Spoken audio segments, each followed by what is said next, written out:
There we go. Right. All right. I was over here feeling sad. I was about to start crying.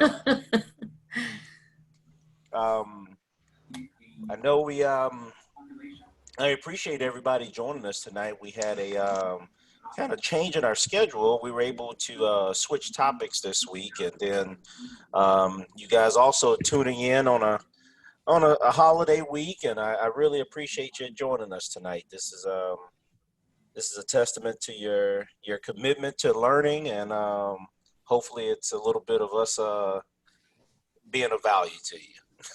Mm. Maybe a small amount, just a small amount. Mhm. All right. Well, what we'll do is just give it one more minute here, and then we'll get started. Just a little bit of housekeeping, like always. We will be using um, our features such as, there we go. We'll be using our features such as our chat box, our Q&A box. Also, we'll be having some polls tonight, just like we've been doing here recently. So hopefully that's worked well. Usually work well for you both on computer, tablet, or computer, tablet, and phone. Also, if you have background noise, just make sure you go ahead and put your phone on mute, computer on mute. If not, you can take it off mute, and we definitely would like to hear your voice. Hopefully, you feel that you've been able to be engaged and be a part of the activity tonight. With the topic that we have of networking in the new normal, I think this is going to be a very, very, very wonderful opportunity for those who would like to speak up tonight. So we are encouraging you tonight to speak up and take those phones off mute, as I definitely will be needing you to help guide the conversation tonight. All right, so we'll go ahead and get started. Any questions, comments, or concerns before we get started tonight? All right, well, let's do it, guys. Tonight is networking in the new normal. So as we get started tonight, let's start off with a little participation.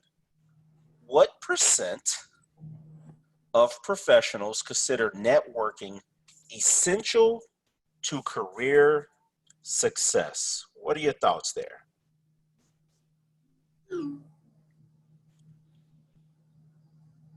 There should be a little poll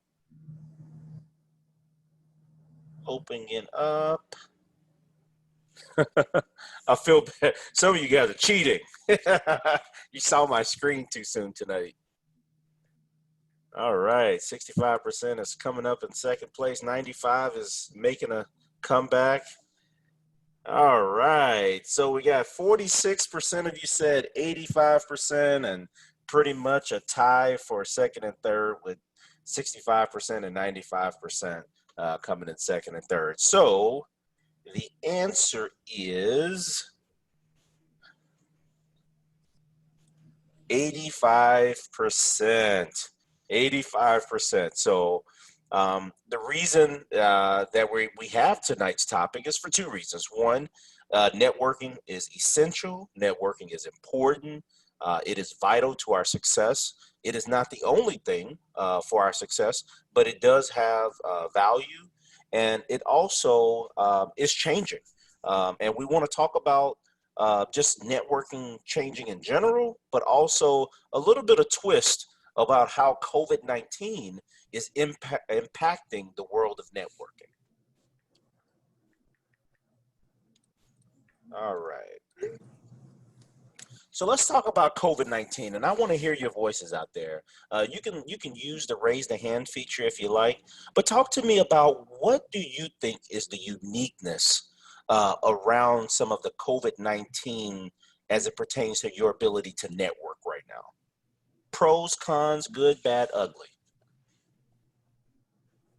All right, let's see who we got out there tonight. Diego Castro, have I heard your voice before? Probably in like the first session, but In the first session. Welcome back to hearing your voice. thank you, sir.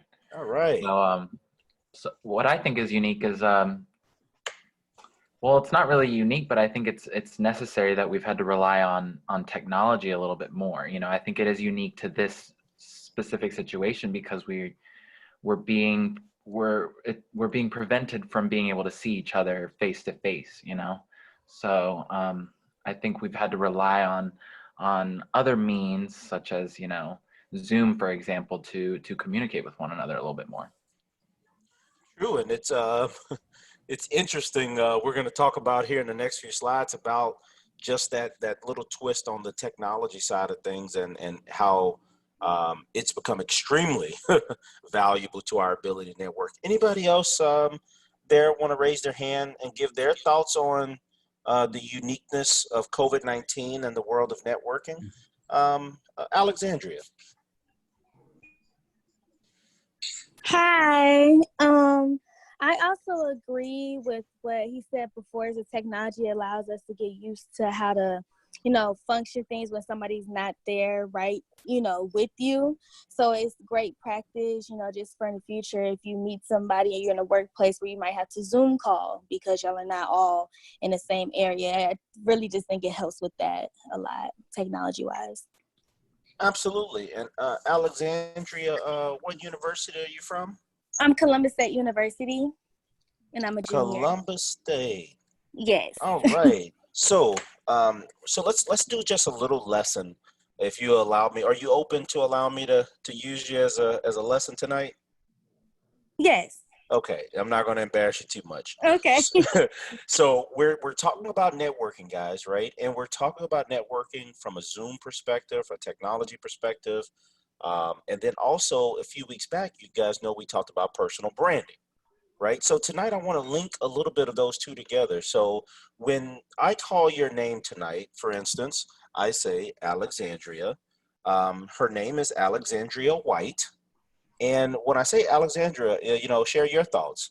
What I would like for you to do tonight, and we want to do this moving forward. Hello, everyone. I'm Alexandria White from Columbus State University. I'm majoring in biomedical engineering, and I've been with LSAMP, for the last year, and I've really enjoyed myself, and I hope to, have a career in, biomedical engineering. That is also networking. Why? Because I'm getting to know who you are, what you're about, and it gives me permission to understand how I can be of value to you. This is a value transfer relationship. I can provide value to you, you can provide value to me, but I can't provide value to something that I don't know. And guess what? Through Zoom, we don't always, and depending on how your setup goes here, you don't know the name, but sometimes it'll pop a person's name up, but it doesn't pop up who they are. So we may be on our Zoom calls and we may see, oh, that's Diego. Oh, that's Mary. But who are they? And so by just giving me a quick little snippet, maybe 10 seconds, 5 seconds, whatever, a little bit more about who you are just builds a little more of a layer in the relationship building as we get to network. Make sense? Yes. Yes. All right, so just give me one more person who'd like to share around COVID-19 and networking. All right, Mr. Evan, my man, there he is. Hey. All right. The one thing I feel about hold on, Evan. Sorry. We just learned a new lesson about networking and branding. What are we supposed to do? Can you repeat that? Sorry. Kind of. What are you supposed to be doing? They don't know who you are. You want to show who you are. No, the lesson that we just learned. Can someone help Evan out tonight? Tell us more about you.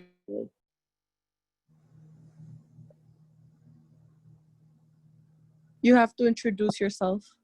Yeah, let me help you. So you gotta say your name, the school you at, the major, the field that you want to go into, and then start talking.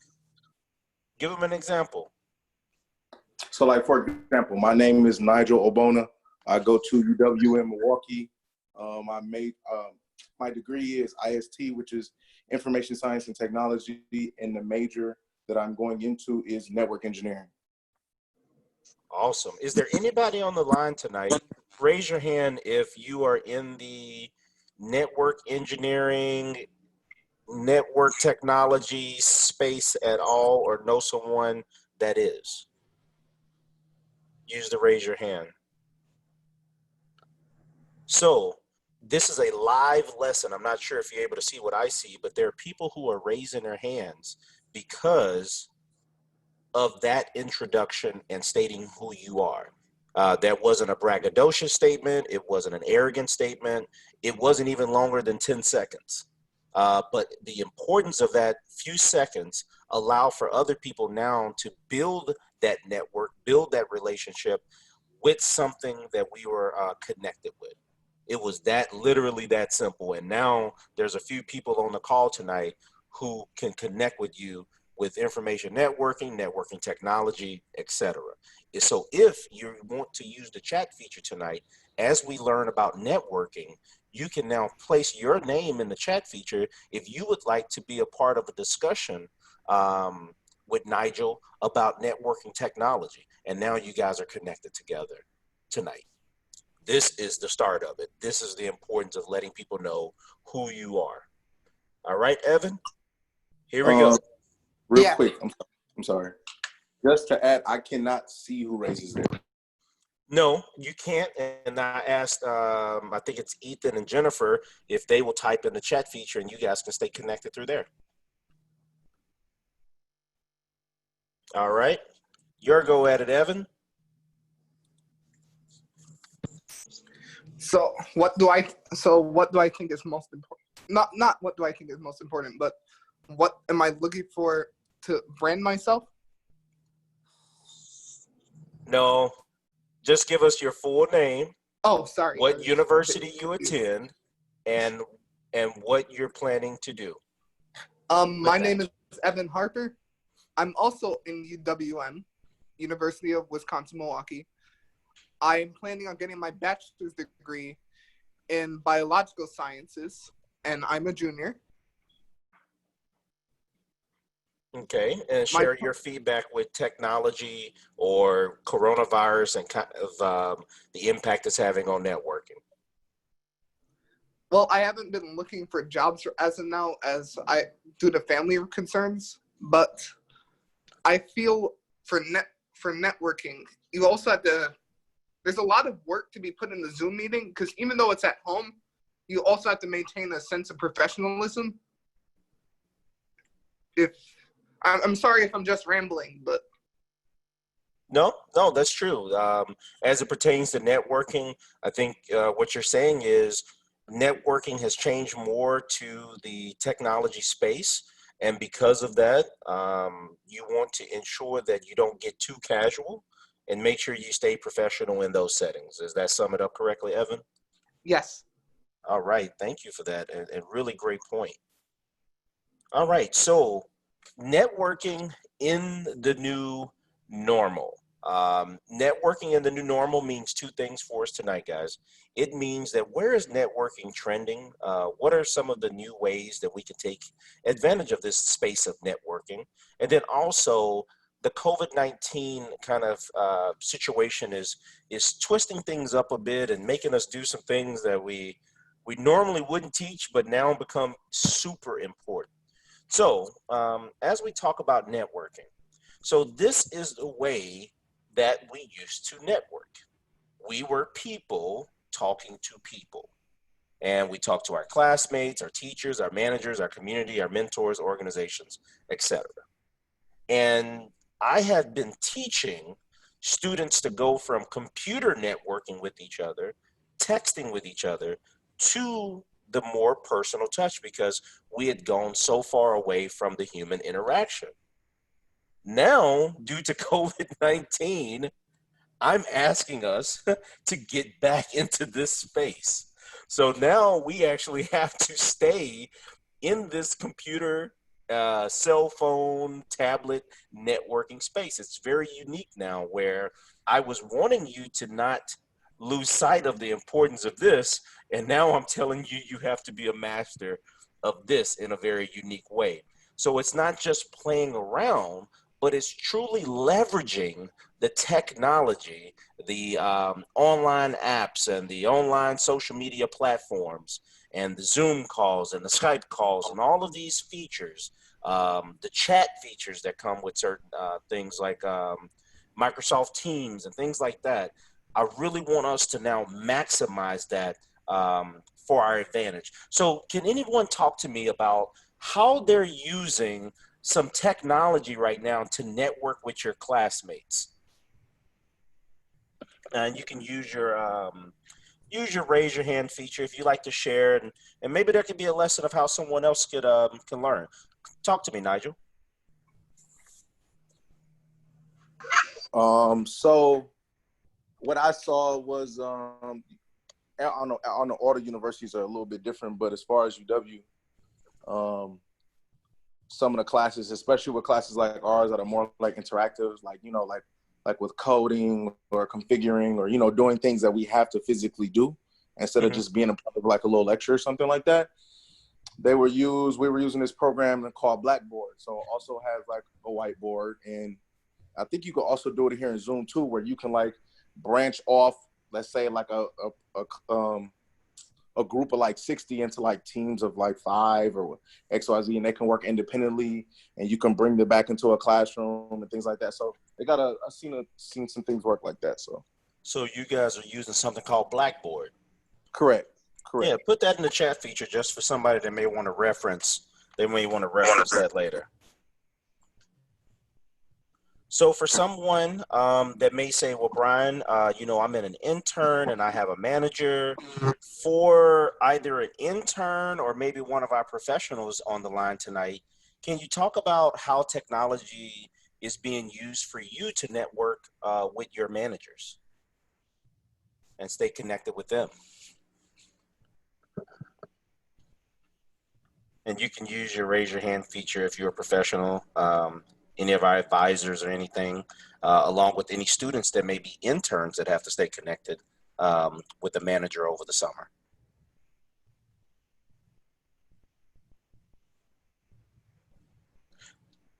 No takers on that. This is really important. We actually had an intern that we talked to yesterday. So this is a very valuable piece, because with our managers, we think it's just the work, but we actually need to stay connected to them beyond that.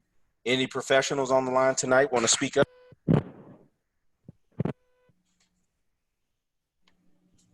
Can you repeat the first statement that you made, the question? So how are you using technology to stay connected with the relationship with your manager? I guess I'll answer it. So it depends on what manager that they are, but I've seen that some managers, traditionally they seems it to be a lot more flexible. So I can, they can keep in contact with their team, say like a morning call. Or some managers don't like doing morning calls because, everybody be moving 1,000 miles a minute in the morning.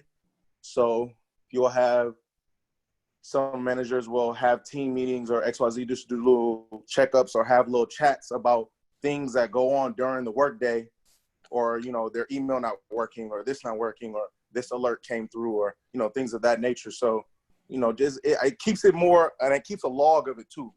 And it makes it more instant, I say. Okay. Gail, you had something there as well? Oh, I was just going to say, since I've moved to working from home, telecommuting, a lot of the meetings have become much more regimented, and we don't rely on running into each other anymore. So we have regular check-ins each week or every other week. And in the meantime, there's sort of more one-on-one follow-up via email. But those meetings become a really important conversation because it's more complicated to connect with people unless you want to keep setting up meetings all at once. And so in those meetings, what I was appreciating about what you said, Brian, it's not always easy to see exactly what people are saying or doing because of the way the technology works. There's either a lag or the person isn't as the communication isn't as rich as it would be otherwise. So people have to be much more specific in using their words and following up with email so that we are able to all be on the same page, because it's not easy to see always. I mean, some of the platforms don't allow me to see everyone else who's on the call. And I don't always know if they're really understanding what I'm saying, Yes. or if they're picking up on something that means something different to them than what I mean. And so the words and how we express ourselves becomes much more important, because I can't tell when someone doesn't understand, and they don't always have the presence of mind to ask. You bring up, Gail, those are awesome points. I think you just hit on something that is so important as we talk about networking and just COVID-19 in this technology, Zoom space that we live in. You have to be intentional more than normal, because they may not see you. They're listening, everything's audible. So if you're passionate about something, you want to show joy, that I'm really excited about this opportunity. Well, how exciting does that sound? Like, you guys see my face, right? I'm really excited about this opportunity. But if I tell you that, man, I'm really excited about this, like, this is exactly what I wanted to do. This is a project I've been waiting for. I just want to say thank you for this opportunity. Now, if that was just audio, that changes things, right? But if you actually look at my face and I say, I'm excited about this opportunity, you can see me smile. So though I had a lower tone, the smile let you know a confirmation that, like, wow, okay, that's a signal that he really is happy about this. So if you're going to be a person that is connecting virtually right now and you are not using the video feature, then your words have to be very specific, very intentional. Your passion or your emotion behind it has to truly come through. My recommendation is, if you have the ability to, and it's only if, use the video feature as many times as you possibly can. Why? Because the visual allows for more clarity and for the message to hit home a bit more. Not saying that you have to do it all the time, but if you have the ability to, you want to ensure that that message comes across. Also, the more I see your face, the better our relationship, the better the connection, the more I'm able to understand your mannerisms and things. And actually, if I don't know you that well, and even if it's just through Zoom, I continue to see your face, I'm building a stronger relationship with you just through facial recognition. All right. So that got me excited, Gail. Thank you for that, because I think as we talk about networking, we may be very intentional about wanting to do it, but if we don't understand there are some limitations and restrictions that come with doing it virtually, I think we can run into some blind spots here. So here are some professional networks. So we know there's many organizations in the STEM space that we can be connected to. We wanted to just list a few of them here, and we wanted to talk about the importance of professional networks. Professional networks have great value. They have great value while you're in school and when you graduate and become a professional. So what I like to do is, we don't have to go one by one, but I wanted to just toss out a few of these on a slide and then get some feedback from those in the audience. If there's any advisors, I know there was an advisor or two that really wanted to share some feedback, but I wanted someone to talk about the importance of being involved inside of a professional network, both undergrad, grad, or being a professional. Is there anyone on the professional side or the advisor side? If you could raise your hand, I'd like to bring you in to sharing your thoughts of the importance of professional networks. Dr. Ruiz? Sure. So I think this is great. A lot of these networks, for my students that are on the line as well, some of you all have been funded to attend these conferences and have found them extremely helpful. We've also had some faculty mentors who have actually been very excited to attend the conferences with their students. I would say for any students that are on the line, that you should be looking for professional associations to become a part of. It's good to also talk to faculty about this, or if you have a mentor. Some of them are already involved in some of these at the professional level. You can attend the conference with them. Sometimes they may be presenting. Sometimes they just may be attending, and it's very valuable to see how they network. They can also introduce you to some folks that they may know. But don't be afraid. I would say a couple things. Don't be afraid to, if nobody else is going and you're like, oh my gosh, this is my first conference, I can't go by myself, I'm afraid. There's a lot of folks there who is their first time there. You can break the ice very easily just by being yourself. There is funding at your university to attend conferences, so seek out your academic advisor, your LSAM program advisor to get more information about how to fund, what funds are available to go. But enjoy if you have folks in your class who may want to go, but put yourself in different buckets. And here's what I mean. Some of you all are women, and so I put in Society of Women Engineers in the chat. That may be an organization that you may be interested in. Some of you may be folks of color, and if you are, then there's a bucket that you may be in, both as perhaps as a woman or man and as a person of color, that you can get benefit from with understanding how to network in the STEM space with people who look like you, and unique opportunities that are in that space. But, and then there are some that are general, that are open. I would say as many buckets as possible, as many as you can attend. Just make sure you talk to your professors before you go, before you network, to get it cleared with them so that you're not missing any key class things before you go. But this is really great, Ryan. Oh, thank you for that. And you know, one thing we wanted to share, and it's a weird thing, you know, it's like, why are you sharing this, Brian? But it's important for you to know.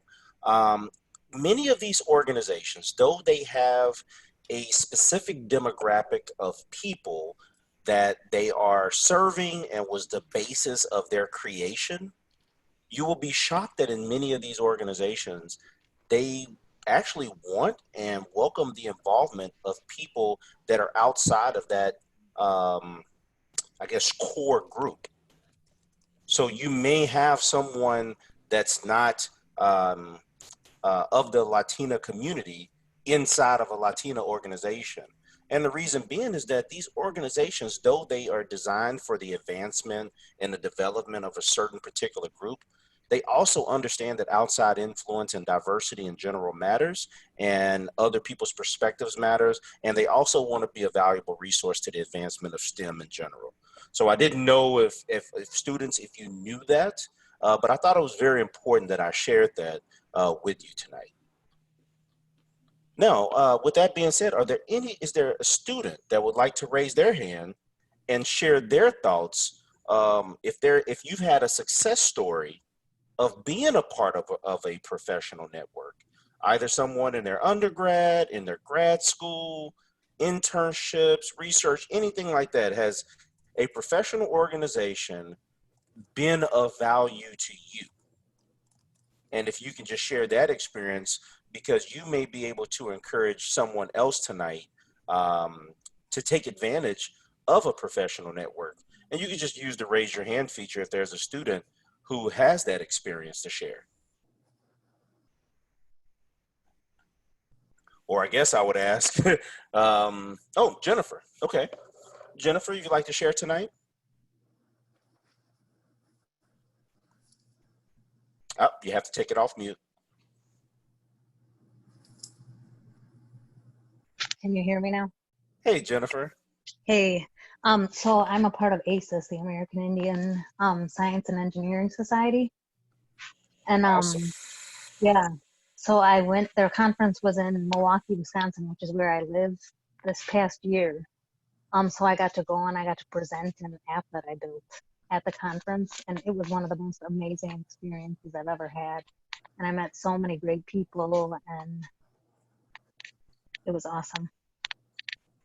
Yeah, so talk more about just that experience of beyond just the hey, I'm at a conference and we're talking about STEM, but just the atmosphere. Talk about the importance of you going and just being in that atmosphere and what that did for you. Was it a confidence booster? Did it remind you that there are others that are on this journey with you? Talk to us about that.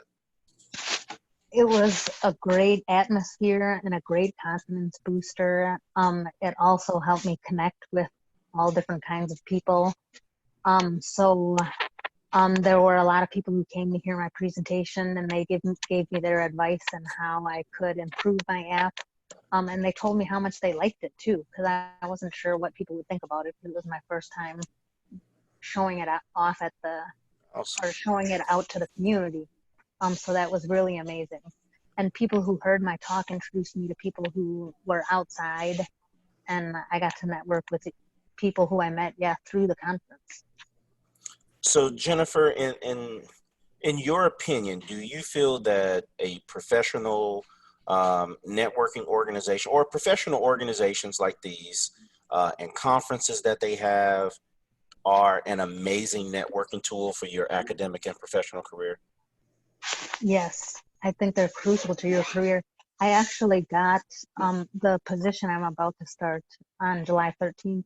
I got through a conference which I attended as part of the computer science department, and actually volunteering with the Girls Who Code program. So it was how I made that connection. You guys see what I'm doing? I dropped the mic. I only had a pen, so I got to drop the pen. But I think Jennifer just dropped the mic. and I didn't have to pay her to say that. Wow. I mean, so your employment has come from being a part of a professional network and organization, taking advantage of the conferences and the resources they provided, and now that's your employment. Yes. Wow. That is amazing. So can you do us a favor and let's go back to the lesson we were teaching earlier about who we are, Yes, where we are, and what we're doing. Can you mind sharing that with the group? Yeah, sorry about not doing that earlier. My name is Jennifer Rule. I just graduated with a bachelor's in IST with a minor in computer science. And now I'll be employed with Northrop Grumman in Chicago starting July awesome. 13th. Are you a Chicago native? Nope, but I love the city. So. Oh, that is awesome. You're going to love it. Yeah. My name is Brian, and I approve Jennifer's message. I approve you are the poster child of the whole like workshop tonight. You are the example. That's awesome. That is awesome. Well, thank you, Jennifer, so much for sharing. I really appreciate your honesty and transparency, and I hope everyone at Jennifer's story encourages you to take advantage of these networks. I know that you may say, well, I don't have the time to do this. I don't have the time, or I don't know. I will tell you this, from a professional network standpoint, it is absolutely worth giving it a shot. There's nothing bad, right? It's they may not be as valuable as you thought, but give it a try. And if you really embed yourself, I'm pretty sure you're going to find out that you're getting inside of the niches. And that's one of the critical things with professional networks, everyone, is that as you get more into that niche space, you start finding out that's where people pull from. So for instance, if I'm an employer or if I'm a person that's looking for a specific group of people, talent, and diversity and all that, well, what better place than to find it in the American Indian Science and Engineering Society or the National Society of Black Engineers, or Lewis Stokes students. I know that they're going to have heavy research experience, so I'm going to set up a booth at their conference. So I really want to get in your mind that it's not just you wanting to be here in these organizations, it's people wanting to find you here. They are intentional about finding you at these conferences and inside of these organizations. It's a beautiful networking platform for you. And as you can see, I'm extremely passionate about this because I know it works. All right. So let's talk about some of the benefits of professional organizations. Job opportunities, grad school connections, research connections, community service, academic support, scholarships, fellowships, internships.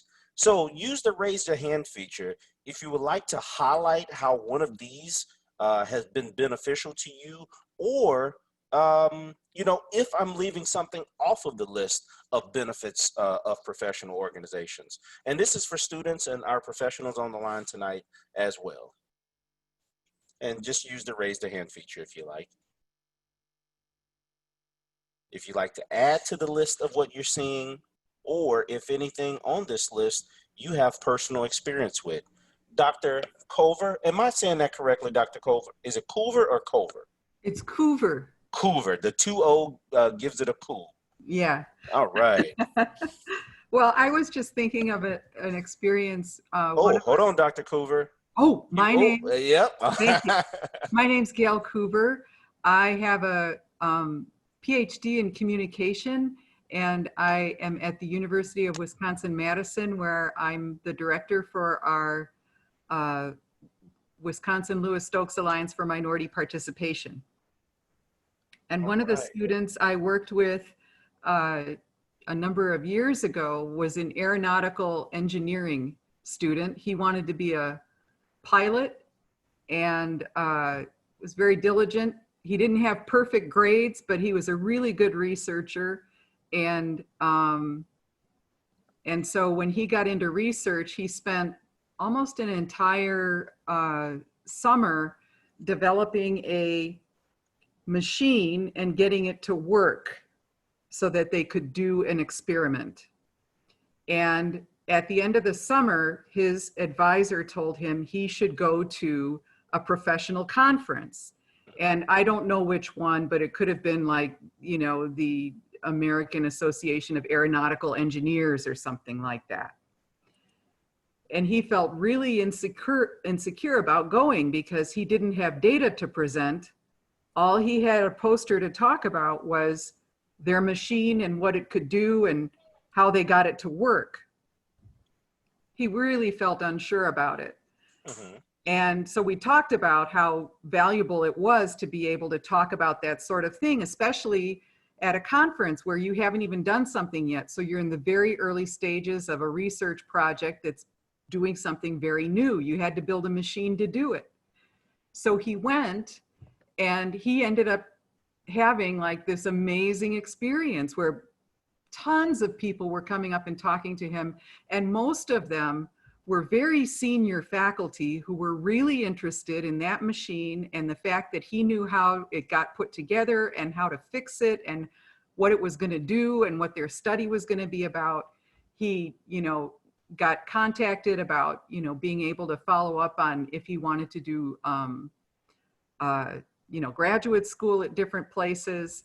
So he ended up thinking he was going to be like way out of his depth, and he ended up being exactly right in the middle of where he needed to be with that project. So I'm saying that as a way of saying that there's a place for students in some of the professional organizations, and in fact, some of their committees include seats for students. So they have student members of some of the committees in those organizations so that they're kind of cultivating the leadership of students and their involvement in the organization.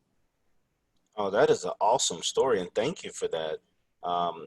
I was thinking when you were saying that, is it safe to say, like earlier I said that you're getting into your niche, right? STEM may be a niche, and then you get deeper into the niche. Some of these organizations they help you find your home. Some students say, I'm studying this, or I'm my degree is in this, and I don't have many friends that are doing that, or I don't know many people that are doing what I'm doing. Well, a lot of these professional organizations are really your community. Yeah. It's your home. It's the place where other people are doing what you are doing. It is what you would call the mecca of networking, because you are truly surrounded by your people. And I don't mean your people as it pertains to race or ethnicity. I truly mean people who are researching, who are studying, who are getting degrees in the same technical STEM spaces as you. And I really, my personal experience in my organizations has been, wow, these people are just like me. This is pretty cool. It's I've called some of my professional networks that I've been a part of for many years, they're like a second home to me. And it's just a beautiful experience, and you build relationships that last for you, with you forever. Yeah. So thank you for sharing that. Yeah, I agree with everything you've said. Awesome. Well, you know, there's some feedback here, guys. I want to touch on something. So a statement came in from Dr. Ruiz about the price of being a part of professional networks and organizations. And yes, they may have $100 a year, $200 a year, $300. Some may be even more expensive than that. A year membership fees or dues, you may call it. Some do provide things such as if you sign up for a lifetime membership, you know, it may be an amazing discount if you extrapolated that over the number of years. But one of the things I wanted you to do right now is from a college student standpoint who may say, I don't have $200 to be a part of this organization or whatever the membership is. One thing I want you to always look at is, as a student first, make sure you look at the student fee. Most organizations have a professional fee and a student fee. Then, if you don't have the ability to pay as a student, I do ask for you to look at your university to see if they help pay membership dues. When I was in college, I actually did have membership dues paid by my university. And in return, they just wanted to ensure that I was an active member and that I took advantage of the resources that were made available. I'm not speaking for any university on the line tonight or someone that may hear this recording later. I'm saying that it was available when I was in school, and we do have professionals on the line who could confirm if those type of resources are still currently available in our university system, if anyone did want to speak up. Or Deb, what we may do is we may put that as a homework assignment for us to investigate and provide feedback to our students. The other thing about the fees, I do want you to know that typically the fees are not too expensive. They may be more expensive when you become a professional, but I do think that a portion of that is that you have more money to be able to invest in that, you know, as a professional. So I do know the fees do raise, but typically, guys, for those that may be worried about the money side of it, they are typically reasonable. But I do want you to also take advantage of any resource that may come about to support you if you truly do have a need. Dr. Ruiz, do you want to share on that? Yeah, I'll just say, I just want to reinforce what you said, Brian, which was excellent in terms of paying attention to the student fee side. And most colleges, some of, like I know with NSBE and other organizations, they have a student chapter. So they usually have a student chapter, and then there's a national chapter, the same as SHIP. And so you can get involved with the student chapter, pay the $20 or $50 if you have it for the student dues, and you automatically also get ingrained in the national. So you become a local member at the student level chapter and you can get involved there, but then you also have privileges at the national level to be considered a student member, which also comes with access to scholarships, to attend the conferences at a cheaper rate. So sometimes it's a cost benefit, but if it's really, I know, you know, some people take advantage like, oh, $20 is nothing. Where when I was a student, $20 was like you know, I don't know, it was a lot for me as a low income student. Try to talk to your academic advisors, if you have cultural offices on your campus, or even faculty, to see if they would sponsor you. You are a good investment as a student. And if one of my students came to me and said, I want to be a member of this association, and gave me a good reason why they thought it would really benefit them, I probably would reach into my pocket myself or find money within within, you know, what we do to be able to help you. So there are a lot of folks who want to invest in your success, and do not be afraid to ask for help. I second Absolutely. everything that she just said. That's really important. When you're asking for that help, people aren't going to see it as you saying you don't have enough money. They're going to see it as you saying you're interested in becoming part of something. And you know, the beauty, everyone, in this space of, and many of us have similar stories where we were in college, we got connected with these networks, we had to pull together pennies or do fundraisers. When I was in college, it was fundraisers, right? We had fundraisers to get to the conference. We did what we had to do, but because of that, as we became professionals, we wanted to give back.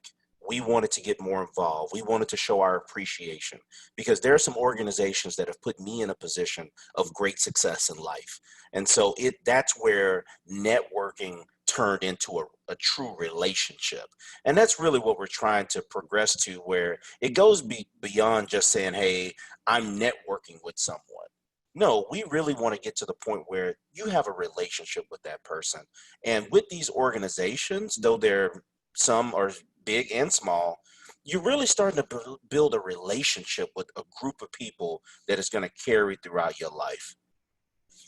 All right, so let's, actually, there was one other topic that was put in the chat feature, and it was the anxiety of social spaces, even in a virtual space, especially for some of our students who may be a bit shy, or our professionals as well, who may be a bit of introverts. Yes, I completely understand the concern that comes with that. And it is something that we do have to take serious. If a person is already quiet and to themselves and more of an introvert, the virtual space can be a space that really hurts you, and it could be a space that helps you. Let's touch on both sides of this and how it links to professional networks. If I'm a person that's not as vocal and all that, guess what I have to do? Can someone on the phone who's an introvert that really is not the person that just wants to talk, can you raise your hand real quick and use the raise your hand feature just to raise your hand?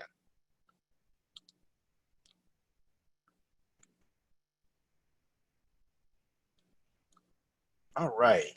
So I'm not going to address you. I'm not going to ask you to speak. I'm not asking you to do anything. But there's a few people who raised their hand. And all I have to do now is write your name down. And then after the call, I can give you a call. And this is just a make-believe type of scenario. But now I can reach out to you in private and get your feedback on something. So virtually, raising the hand feature allows for an introvert to be a participant, a person who's somewhat kind of both.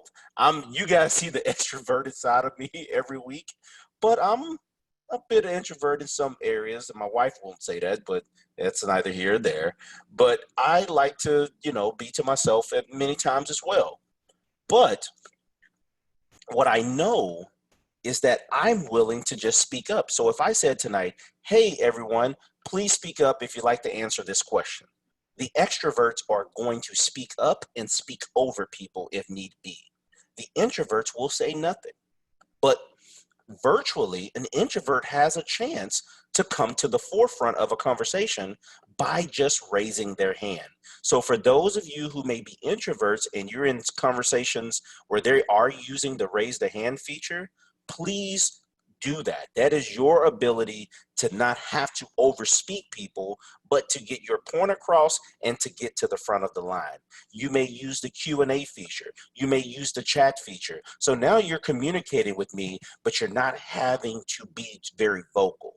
Now, as it pertains to the professional network, what you're going to find out is that within inside of these networks, there are other introverts just like you. And that in life, right, this is about our journey through life as a STEM professional. We are going to mingle with both introverts and extroverts. So even if you're an introvert and you're like, I'm not really trying to be, well, guess what? In life and in our careers, we're going to have to navigate both sides. So we can use our professional organization or network as a chance to practice our navigation skills through life as a scientist, as an engineer. And so I really want you to leverage these organizations to help break that shell. But also, you're going to find out that when you're in these organizations, there are going to be other introverts just like you. But virtually, I don't want you guys to take the virtual space and say, hey, I'm an introvert. This is just hurting me. I want you to reverse it and use the technology to be an advantage for the introvert. And this is your way to get to the forefront without having to just speak up and speak over individuals. Anybody, you could use the raise your hand feature.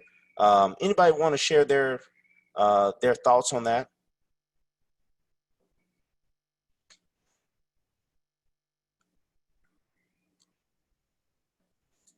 And I didn't know, I know the question came from Dr. Ruiz, but I wasn't sure if there was any students who kind of felt that way and who were those type of students. If you actually wanted to use this opportunity as we're talking about networking and talking about maybe being an introvert, this may be a great opportunity for you to break that ice with us as a group tonight. If not, I will respect that and move on.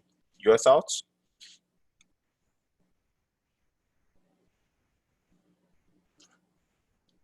Yes, sir. Mr. Evan, I see you right here. Perfect. Hi again.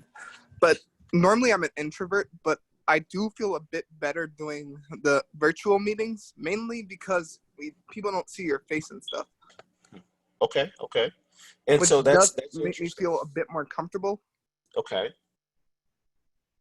No, that's actually interesting, Evan, that when we say introvert, I don't know if we're really encompassing everything that being virtual can take advantage No, of. I know. I'm just saying. No, I'm with you. I'm agreeing with you that it's not just like if I'm quiet or if I'm to myself. It could be, hey, I like when I could just talk to someone, through audio. I'm not a person that likes the visual. Exactly. And so I really appreciate you bringing that to light, because there may be others who feel the exact same way. And I really hope that while we're in this phase of technology usage just for networking, that you leverage that. All right. So we have a poll that should be popping up. I'd like to ask you, how can LinkedIn help cultivate your professional network?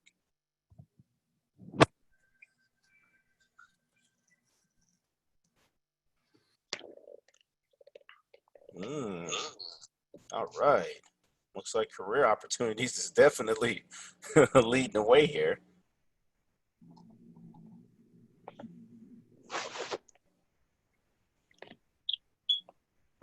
All right. So I'm not sure if you can't see my poll results, but I'll give them to you. So as we talked about LinkedIn in our previous workshops, and LinkedIn is an absolute powerhouse right now with professional networks. There's a number of college students now that are starting to participate more on LinkedIn. And so the majority of you tonight, you selected career opportunities. A few of you selected grad school admissions, funding, and research connections. So what I wanted to do with just bringing this topic up is we were expecting for the majority of you to talk about career opportunities. But I wanted to know, is there anybody on the line from a networking standpoint? Has LinkedIn been beneficial to you from grad school, funding, research, or any other avenue that we may have not put up here beyond just career opportunities? Has there been any other benefit with building a network network or connection through LinkedIn that has been valuable to you? Please raise your hand if you like. Alexandra? Hello, this is Alexandra White from Columbus State University, and I want to focus my career in biomedical research. The first, when I am on LinkedIn, actually when I had when I had to present my research one time, after I posted that, I got a lot of follows and a lot of connections from different universities that promote my type of research. So that was really good, and I can see all the different universities that offer it around the Isn't nation. that wasn't that okay, let's talk about your journey through this, because there's other students I know, they may not say anything on the phone tonight or through their computers, but I know they're thinking this. Before you made that post, did you have a thought like, should I do this? Shouldn't I do this? Does anybody care about this? What response am I going to get? Did you kind of go through that thought process? I did a little bit, because me personally, I get nervous when I post certain things, and I try to think like, okay, is this good enough? And I try to come down hard on myself a lot. So I did go through that, but I was like, you know what? Let's post it. What's the All worst right. that can happen? Okay, so let's use the raise the hand feature one more time.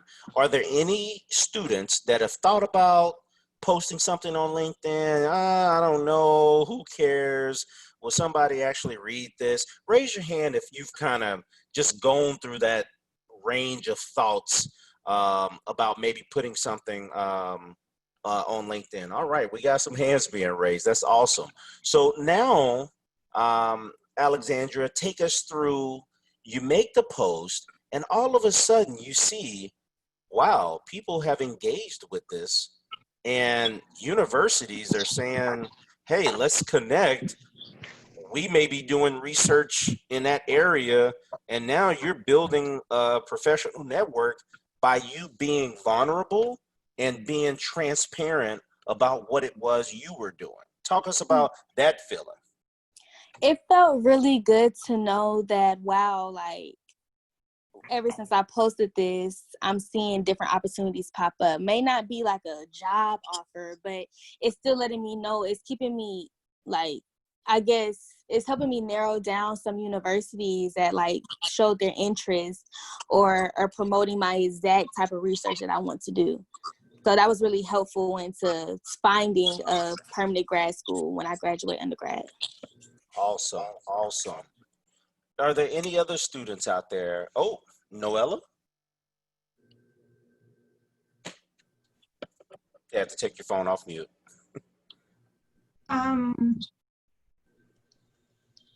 I thought that I was on mute. Oh. Yep, we can hear you, Noella. Oh, you wanted to be on mute? Wait, I don't know. Are we supposed to be on mute or what? Are you wanting to share? No. Oh, okay. Yeah. Is there anyone else that'd like to share their experience where LinkedIn, from a LinkedIn perspective, that has been beneficial to you beyond just a career opportunity?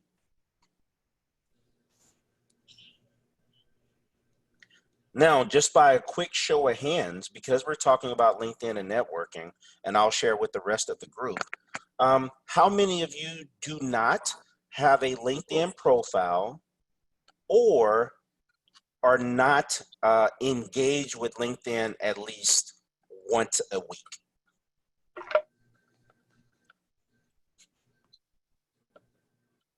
All right. So, Deb, I do apologize. I'm doing an informal poll.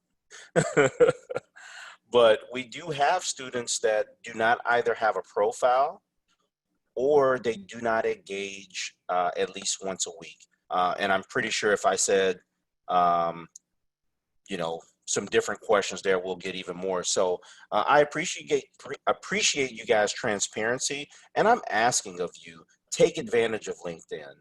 There are communities inside of LinkedIn. There's groups inside of LinkedIn. Once you put information out that you may be researching something, you'll be shocked that maybe someone could share that with an advisor or admission counselor or someone that's doing research that has funding. You absolutely have no clue where it may go. All right. Before we transition, anyone else want to share on the LinkedIn side of things?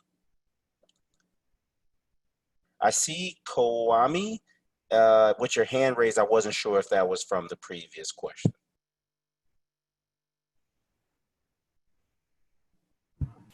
Oh, okay. My name is Kwame from UW Milwaukee. Yes, I raised my hand because of the previous question. All right. Yeah. So you don't use it as often, or you do not have a profile at all? No, I don't have a profile at all. All right. So we're going to get a profile, and we're going to start looking at ways to utilize the LinkedIn community to build our network. Correct? Okay. Yeah. Awesome. All right. So what's your networking game plan? So what I wanted to do here, just real briefly, is give you a few, call to action points for you for the remainder portion of the summer and beyond. So I want you to get connected to organizations. I want you to get connected through LinkedIn. And inside of LinkedIn, you have LinkedIn groups as well. I want you to get connected through Facebook groups. You may be shocked, and if someone wants to chime in, you can do so, but you'll be shocked. Facebook has like so many groups, and you may think there's nobody that's interested in this subject matter. There might be a Facebook group for that, I promise you. Your LSAM community. So we have a wonderful LSAM community that's helping put together the summer series, but there are so many resources that they provide students beyond just the summer. And then conferences, and conferences that are virtual, which we'll be having a lot more virtual conferences here in the near future.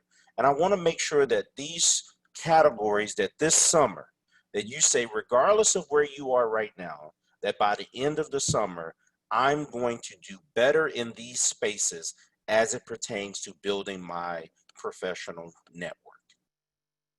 Do I have your commitment? Can I get someone to tell me which one of these that they feel like they can commit to?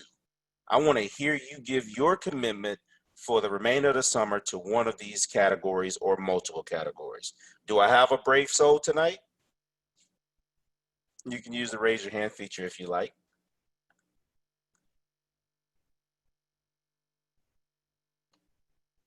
One brave soul, commitment. Come on, Dr. Ruiz. I know your students out there are going to be committed. Oh yeah, I'm gonna hold their feet to the fire on it for sure. I got Nigel. Nigel said, "Speak up for us, Nigel." I mean, based off all of these topics, though, like I'm pretty sure a lot of us in the group kind of feel like we're already doing these things. So I guess we can just kind of stay committed to what we were doing. So what professional organization are you a part of? I'm a part of NSB. Right. That's actually kind of, I raised my hand, but I kind of took it down because I feel like I ain't want to be talking too much. But just to add real quick, because I met somebody on campus who actually linked me with Miss Ruiz, and that got me here today. So she also was a part of, I don't think she joined the summer series though, but she also was a part of Wiz Camp or whatever it's called, LSAMP or whatever. And we were both a part of NSB, and in NSB, we had a guest speaker who was a professor. And we ended up actually taking his class.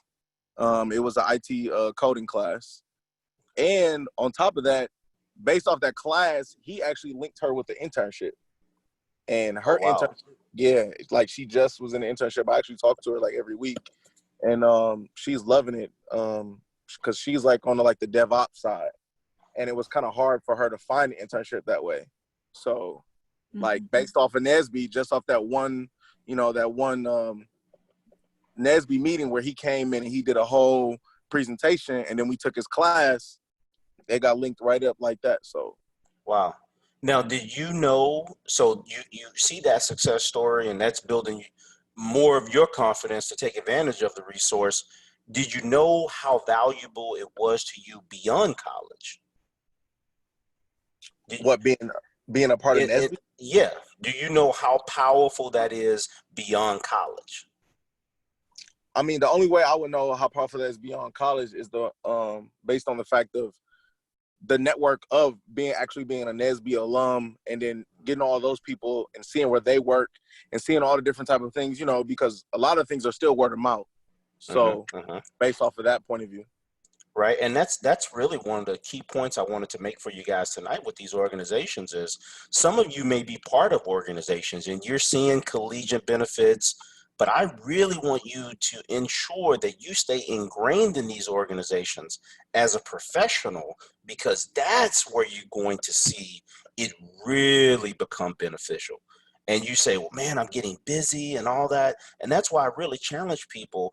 Get involved early. When you graduate and you're a professional, take advantage before life gets super busy so you can maximize the resources and the opportunities that exist, because you're going to have more of your life outside of your schooling than you're going to have in your schooling. Can I add one more thing? Absolutely. And I think this is probably what you were trying to, when you asked me that question, it's probably what you were going towards is, two, like, I really think it's really important based off of being in and talking to alums, because they've gone through things that they were probably never told. So now when they go through something and then they know like, oh, well, I really should have did this. And then it's like now us coming up through and linking with the alums, they'll basically look out for us and be like, all right, well, I know you probably think that you want to do this, but you may want to take this turn instead of doing that turn. Absolutely. Absolutely. That is a person who can help you get past a roadblock in life, right? Life is going to have a certain amount of pain associated with the process of greatness and your sacrifice that you make. But I promise you, there's some things you don't want to feel the pain of. Some things you would like for somebody to say, hey, there's a roadblock right there that you can go around. And that's one of the beauties of building great networks and being a part of these organizations, is they can help you get around things that you may be trying to jump over, and you're using all your energy to jump over something when this person that's already gone through this before you can just help you go around it. Thank you for that, Nigel. Okay, so we have some resources here. And Deb has many of these that she'll probably put inside of the chat feature as well. What we wanted to know from you tonight is, if we were to create a session on its own, would you like to have a speaker series session, and we bring representatives from various professional organizations to speak on the benefits of that organization, what it can do for you as a student, what it can do for you as a professional. One of the things, and Dr. Ruiz or anyone that wants to speak up tonight, one other aspect of being a part of professional networks that we haven't talked about yet, and my wife actually, she always talks about this for her, is you can be a board member or be appointed and be voted in or selected into positions within these organizations. And those are resume builders alone. And then also they teach you certain skills as you hold these various positions about being on boards, about being, you may be a board member of something in the future in your 30s, but in your 20s, you were on the board of a professional organization and it helped you get your training and your skill development. So there are some other skills and experiences that you may get. You may be on the finance committee, yet you may be a biomedical engineer, and being on the finance committee of this biomedical engineering community helped you get some skills that you wouldn't have known that you would have. So I don't know if anyone wanted to share on some of those type of benefits in being in these professional networks or organizations. I would chime in, Brian, and say you're exactly right. There is definitely a way that you can become a part of the organizations, and even in leadership tiers. Most organizations like to have a student who's designated to provide feedback, to provide advice. So if you're part of the student chapter, you definitely can run for a leadership position. But even at the national level, there are some students doing some very dynamic things. I posted in the chat about the National Organization of Minority Architecture students. And I did have a student that at the national level was able to get involved because she became event outreach coordinator at the local level to actually help put together a conference, the annual conference, alongside other more seasoned architects. And what she found is that she was actually able to land a job because she raised her hand to volunteer and say that she would help out as a part of that. So my only caution would be just make sure that you can balance your networking activities and your involvement with your schoolwork. Make sure that, you know, of course, your students first.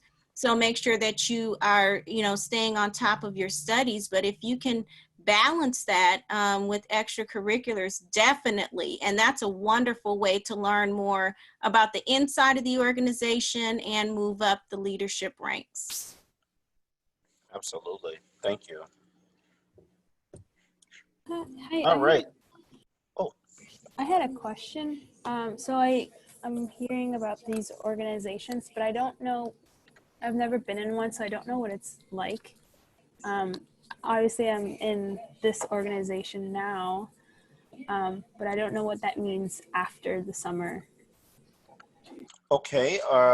Is that Christina? Yeah, sorry. I'm Christina. I'm at Lawrence University. My major is environmental studies. Okay. So what I would like to do is, if any of our advisors, if maybe I can have one raise their hand real quick, you can do a nice plug for what LSAMP means for you and your students on your campus, and maybe kind of a general statement of what LSAMP can be for the students beyond just the summer experience. And I know, Deb, I know you're in the back there, but if you do want to come to the forefront to let our students know what are the resources available and what is the benefit of this particular organization beyond our summer speaker series. So which LSAMP are you part of, Christina? Or are you? I guess I'm not sure. Where's your university located, in which state? I should speak up. This is Gail. Hi, Christina. Hi. So Lawrence University is part of WISCAMP. Okay. Oh, fabulous. And so take it away. Okay. There we go. Great handoff there. So welcome aboard, Christina. So WISCAMP has a program at each of our institutions, and Lawrence University has resources to support students engaging in faculty mentored research. Those students are selected, I think, through the subaward principal investigator, who this year, it's a different person, so we can follow up online if you like, through email. Yeah, that's fine.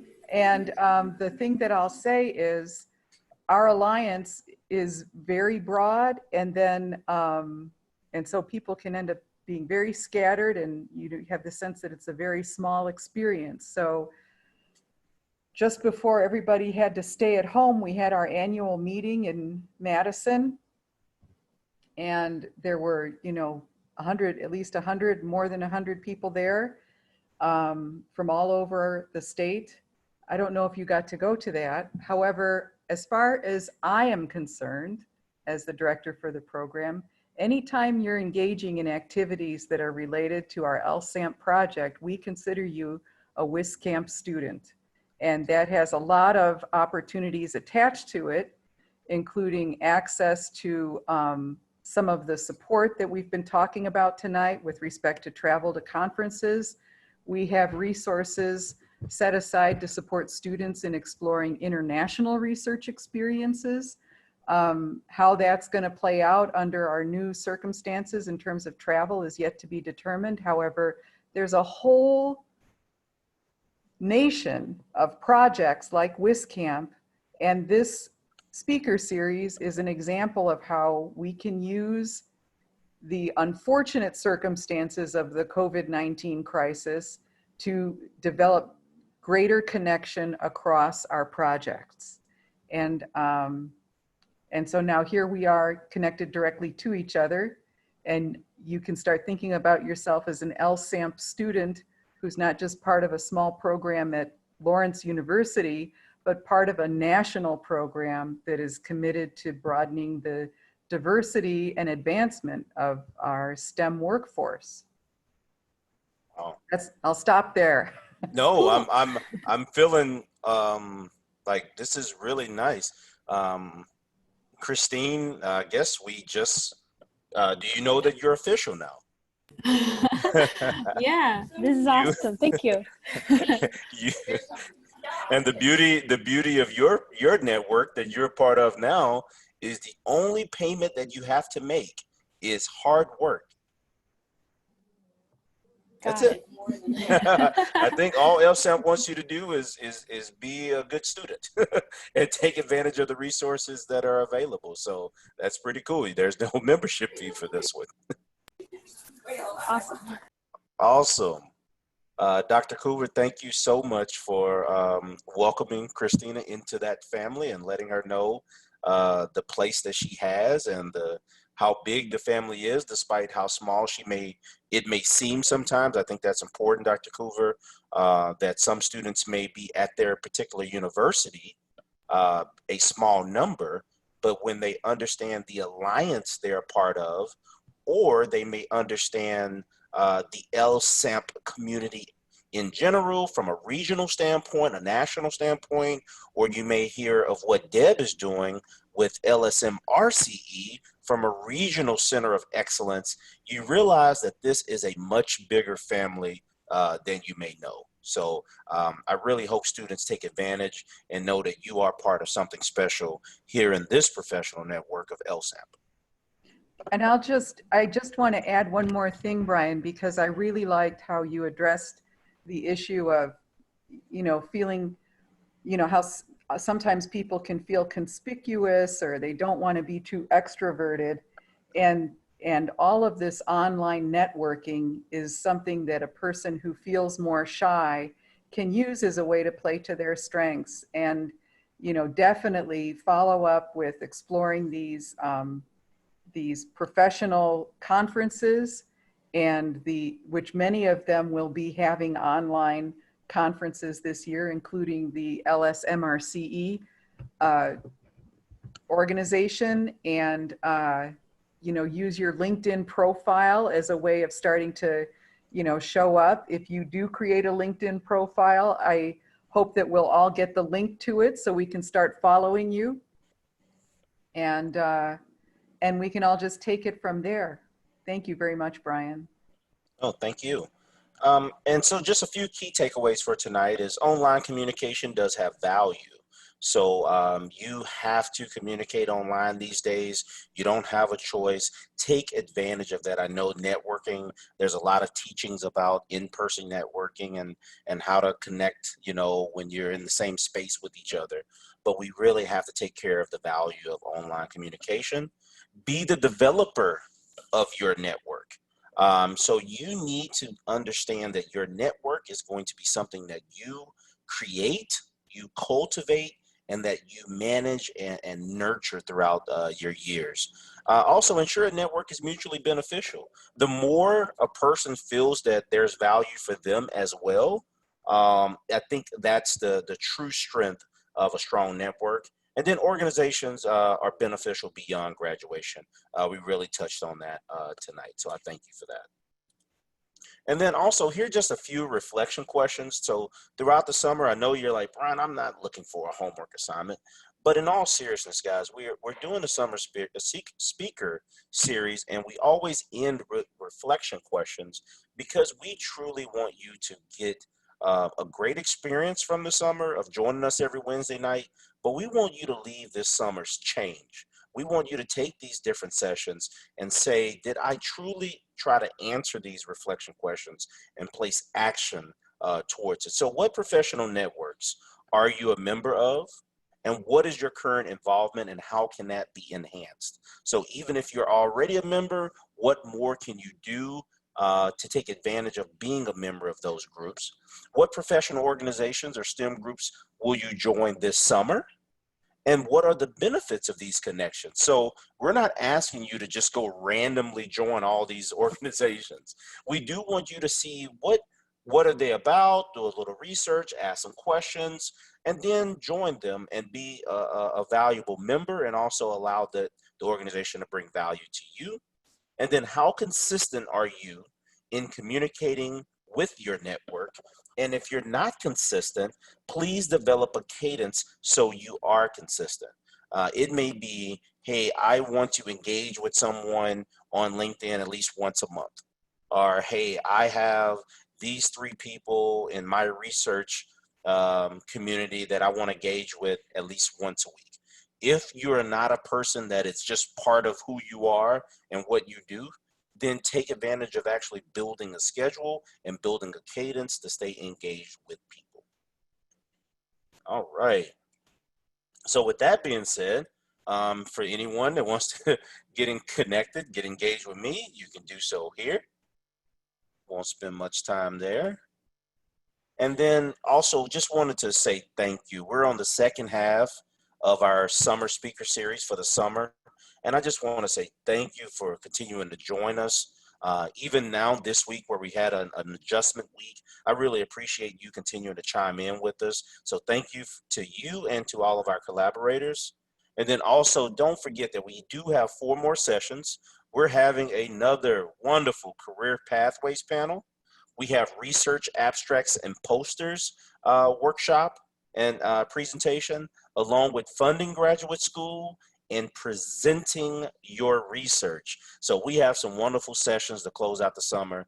And I do task you with inviting one friend to our sessions over the next coming weeks as we do our best to bring great value to you throughout the summer. So as we close tonight, I would like for you to use the raise your hand feature. And this is for professionals or our students alike. I would love to hear your voice and give us feedback on your thoughts about our session tonight.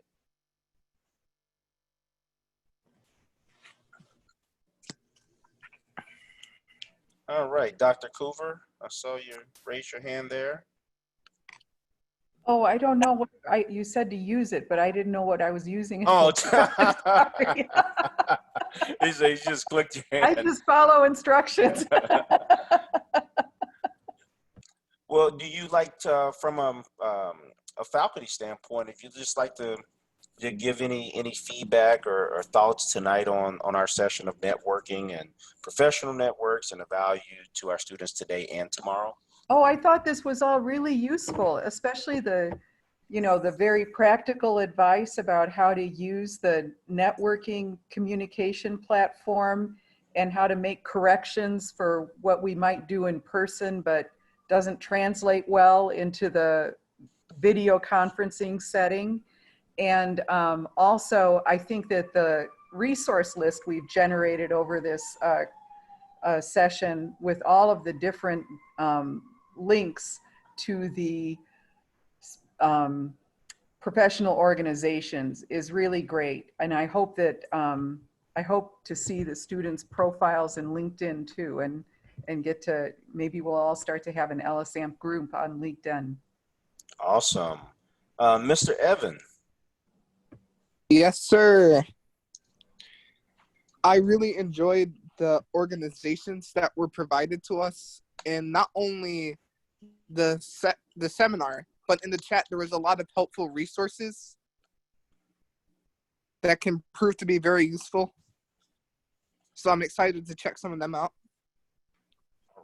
All right. Thank you so much. Is there anyone else that'd like to share about networking in general? Anything you want to share or about our session tonight before we wrap up? Oh, Mr. Nigel, come on in, sir. I just want to say I was a late ad, so I missed the first 2 weeks. Okay. But I definitely have watched all the videos besides the first two. I gained a little bit from the ones that I have seen, but the one that I gained the most was from PhD Why Not Me or something like that. And, her perspective on why PhD and grad school was really important, especially for somebody who was like, for me, like I was in a whole different industry. I was an auto tech for 10 years. Okay. So I branched over and then got an associate's in IT, and then now I'm at UW. I'm trying to get my bachelor's. So that video, that whole little seminar, that whole little session kind of like took me from against to on the fence.